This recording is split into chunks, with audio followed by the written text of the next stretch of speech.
AP 259 PG సీట్లు భర్తీ 259 PG seats filled at SKU. Anantapuram rural, October 16, Andhrajyothi, Srikrishnadevaraya విశ్వవిద్యాలయంలో పీజీ సీట్ల భర్తీ ప్రక్రియ కొనసాగుతోంది. ఇప్పటివరకు మొత్తం 259 పీజీ సీట్లు భర్తీ అయినట్లు విశ్వవిద్యాలయ వర్గాలు తెలిపాయి. ఇందులో సైన్స్ గ్రూపులో 187 మంది, ఆర్ట్స్ గ్రూపులో 72 మంది చొప్పున విద్యార్థులు అడ్మిషన్ పొందారు. గత నెల చివరి వారంలో మొదటి విడత పీజీ అడ్మిషన్లు నిర్వహించగా 213 మంది అడ్మిషన్ పొందారు.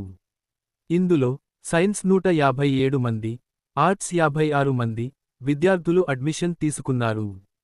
ఈ నెల 13 నుంచి 15వ తేదీ వరకు రెండో దశ అడ్మిషన్ల ప్రక్రియ చేపట్టగా 46 మంది అడ్మిషన్ తీసుకున్నారు.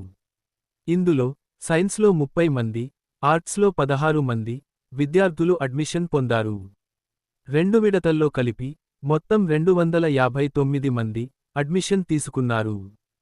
త్వరలోనే మూడో విడత గాని, స్పాట్ అడ్మిషన్ల ప్రక్రియ గాని చేపట్టనున్నారు.